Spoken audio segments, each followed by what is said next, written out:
Well, I wasn't sure what to call this video.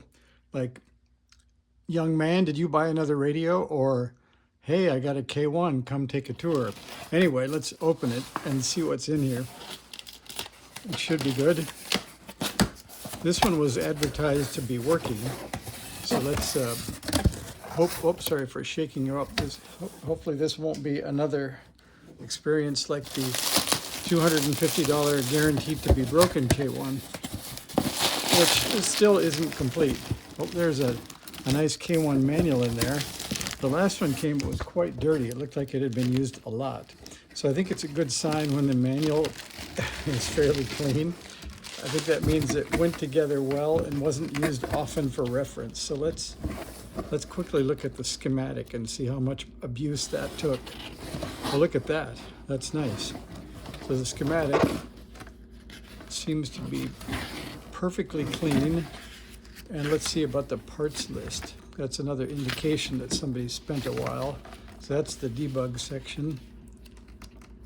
Let's see, the parts list has no note. Oh, no, it just has check marks. I think we're in good shape here. They followed the instructions. They checked off the parts. Maybe this is going to be a good one. So here's the radio. Let's get in there too.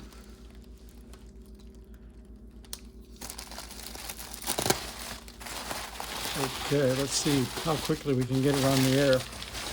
Thank you for the power cord. Looks like it was never used. That's maybe a good sign, we don't know.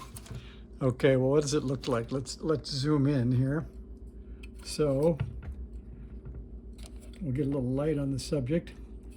I don't see any scratches on the front. They didn't over tighten the plastic. Buttons are good. Knobs are, let's see, do they have that sitting in one spot look for a long time? There is a little more brown on the top. So it was, looks like it was sitting with the RIT to the left and the volume at about three quarters. And the tuning knob's sort of equally brown when you get around it, so maybe it was used. And the back says it's serial number 1417, which is not new and not old. And it doesn't have a KBT1. So let's hook it up and just see what happens. There's some power and some antenna and some key. And let's see, we are on the striped cable. Let's plug it in, turn it on.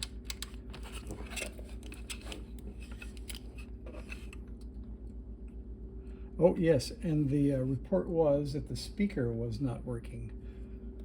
So what is the quickest way to get the speaker out of the headphone jack? We can run it into a USB speaker so you guys can hear.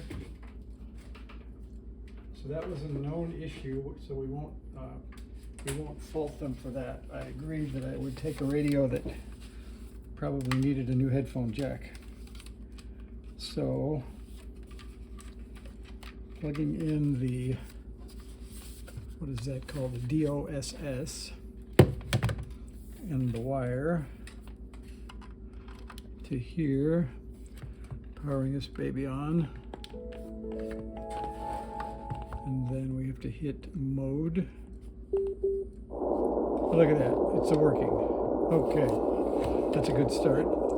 So we can first check the bands we have. We have 40 and 20. Those are our two selections. And it's 12:18 in the morning. So I think 40 might be the way to go. We'll get on the 40-meter dipole and turn the volume down.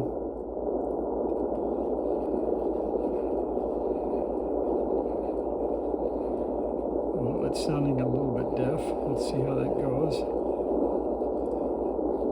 Let's see if the filters work. So we do have a filter 2 and a filter 3. That's good. And it's hearing that numbers station at 39.3.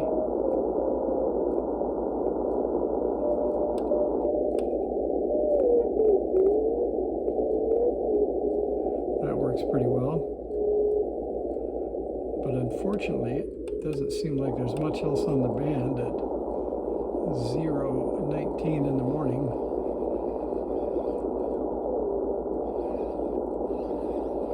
No, we're not getting a real treat here. Let's just check out the other antenna on 20, just in case somebody in Japan is waking up and calling us.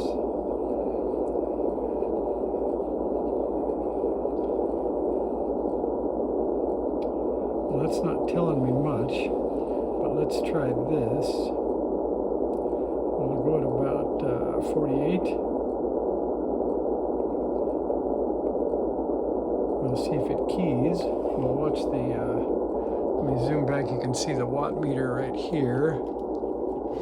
Let's see if, let's see, menu out is 1 watt.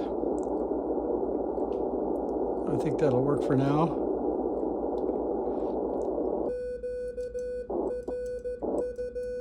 Whoops. Maybe that's a little fast for me, I don't know.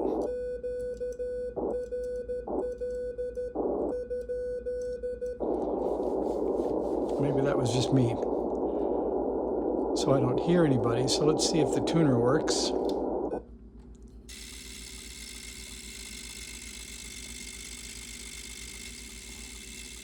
Seems to be doing the right thing.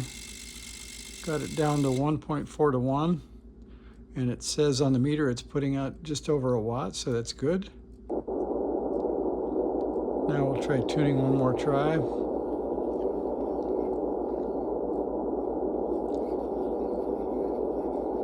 Well, that didn't bias too much. All right, we're gonna go back to 40. And we're gonna see what we get here at about 60.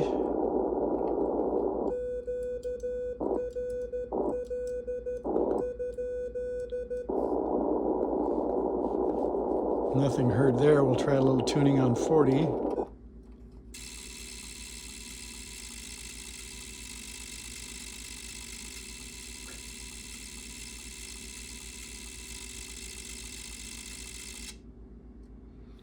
It didn't tune up especially well. That's supposed to be a 40-meter dipole. Oh, pardon me. No, that was the 20-meter dipole. Let me get onto the correct antenna and try that again. It tried. That's a little better. 1 to 1 on the 40-meter antenna at about 2 watts. That's good. Well, I don't know if you want me to or if I want to, but I think I want to look inside at least. So I know we got a tuner, we got a 2-band unit, we got a serial number of 1417. Maybe that's enough of a walkthrough. What do you think? We could look. It's only 4 screws. Let's just see how the inside looks. But so far, I'd say it's a flawless purchase. It was exactly as described. And I can change the headphone jack. And I'll be in business with a 2-band K1. And as you guys know, after the famous $250 K1, this is a deal.